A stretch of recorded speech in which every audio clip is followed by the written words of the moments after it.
Hey there, let's make a QR code in Canva.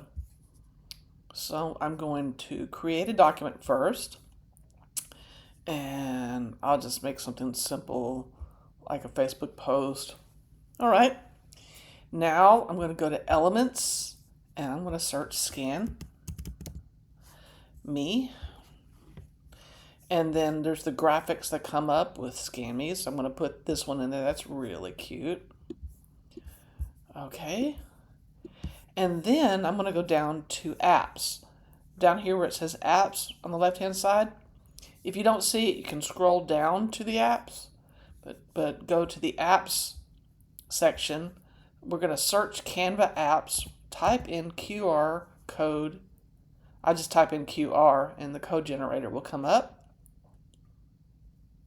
Pick this simple one right here where it says QR code. And now you have to enter the address of your website. So I'm going to enter my address in there.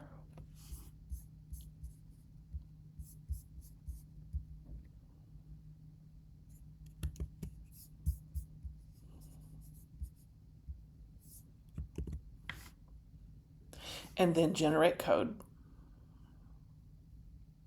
And now you can take the code and move it around in your design.